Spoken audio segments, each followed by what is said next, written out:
আলাইকুম। আলহামদুলিল্লাহ, দেখতে দেখতে আমাদের সমস্ত গাছের লিচুগুলি খুব সুন্দরভাবে পেকে গিয়েছে। তো আমরা আজকে প্ল্যান করেছি সব গাছের লিচু আজকে পেরে ফেলবো ইনশাআল্লাহ। আগের বার দুর্ভাগ্যবশত আমাদের ঘাসের জমির ভিতরে যে লিচু গাছগুলি আছে সেই গাছ থেকে লিচু পাড়তে গিয়ে পড়ে গিয়েছিলাম, তাই একটু বাড়তি সতর্কতার সাথে এই লিচুগুলি আজকে আমাদেরকে পাড়তে হবে।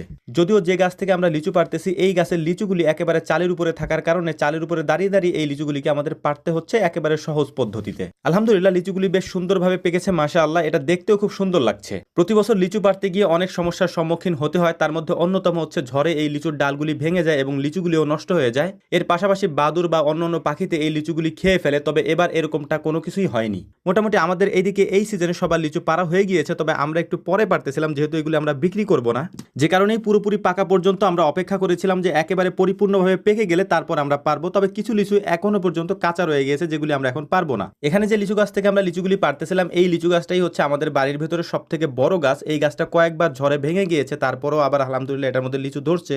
এবং এই লিচু গাছ থেকে আমি কয়েকটা কলম কেটে বিভিন্ন জায়গায় গাছগুলি লাগিয়েছিলাম, আলহামদুলিল্লাহ ওই গাছগুলিতেও এখন পর্যাপ্ত পরিমাণে লিচু ধরে।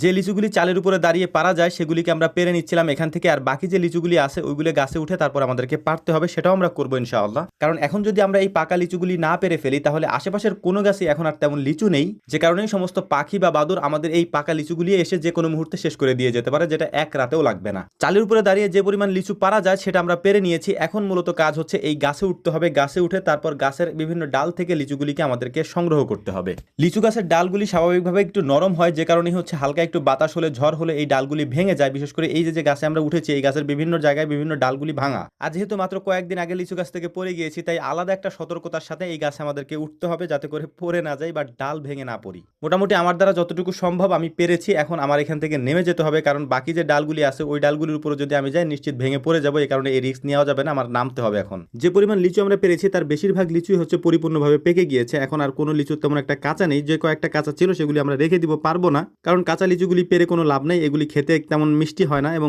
বেশিরভাগ সময় অনেক টক হয়, যে কারণে এগুলি পারবো না, গাছে রেখে দিব। পরবর্তীতে পাকলে আমরা এগুলি পেরে নিয়ে যাবো। আর যদি বাদুর বা পাখিতে খেয়ে ফেলে তাহলে তার কোনো কথা নেই, খেয়েই ফেললো তো আলহামদুলিল্লাহ ওটা সদগায়ে জারিয়া হয়ে যাবে। আমাদের লিচু পাড়ার কাজ মোটামুটি শেষ হয়ে গিয়েছে। এখন এই লিচুগুলিকে সুন্দর করে আমরা এখান থেকে নিয়ে যাব, নিয়ে গিয়ে এগুলিকে মানে এগুলির মধ্যে যে পাতাগুলি আছে পাতাগুলি ছাড়িয়ে শুধু লিচুগুলি আমরা একটা ঝাঁকার মধ্যে রাখার চেষ্টা করবো ইনশাআল্লাহ। আমাদের এই গাছটা অনেক পুরাতন, আব্বা লাগিয়েছিল। এই গাছ থেকে আলহামদুলিল্লাহ আমরা প্রতি বছর যে লিচু পাই তাতে আমাদের পারিবারিক চাহিদা মিটেও আমরা আত্মীয় স্বজনদেরকে দিতে পারি। ওই গাছ থেকে লিচু পাড়ার কাজটা মোটামুটি আমাদের শেষ হয়ে গিয়েছে। এখন আমরা যেখানে বসে আছি তার আশেপাশে কয়েকটা গাছ আছে, এখানেও বেশ কিছু লিচু আছে, যদিও এই গাছের লিচুগুলি আগে থেকে অনেকে পেরে নিয়ে গেছে। তারপরেও অনেক লিচু এখন আছে, সেগুলিও আমরা পারার চেষ্টা করবো ইনশাআল্লাহ। তার আগে এই লিচুগুলির পাতাগুলি ছাড়িয়ে নিয়ে শুধু লিচু এবং লিচুর ডালগুলি আমরা রেখেছি এবং এটাকে আমরা রেখে দিয়ে এখন ওই লিচুগুলি পারার চেষ্টা করব। এই গাছটা এমনিতেই হেলে আছে, তাই একটু ভারী মানুষ যদি এটাতে উঠে তাহলে ভেঙে পড়ার সম্ভাবনা আছে, যে কারণে আমি উঠি নাই। তো লিচু পাড়ার পর বিকালে গিয়েছিলাম আমাদের ঘাসের জমিতে ঘাস দেখার জন্য, যেহেতু ঘাসের জমির পাশেই হচ্ছে আমাদের মাঠ, তাই ভাবলাম কিছুক্ষণ ফুটবল খেলে যাই। তো ফুটবল খেলতে গিয়ে একটা দুর্ঘটনাও ঘটেছে, যেটা আসলে অনাকাঙ্ক্ষিত। চোখে চশমা ছিল এবং এর পাশাপাশি ক্যাপটা উল্টো করে পরা ছিল, যে কারণেই হেড দিতে গিয়ে চোখের ওই চশমা এবং উপরে যে ক্যাপ ছিল ক্যাপের উপরে হালকা একটু টিন আছে বা স্টিলের মতো আছে, যেটাই লেগে কপালও কাটছে। এর পাশাপাশি চশমার আঘাতে নাকের এক সাইড একটু ফুলেও গিয়েছে। তো যাই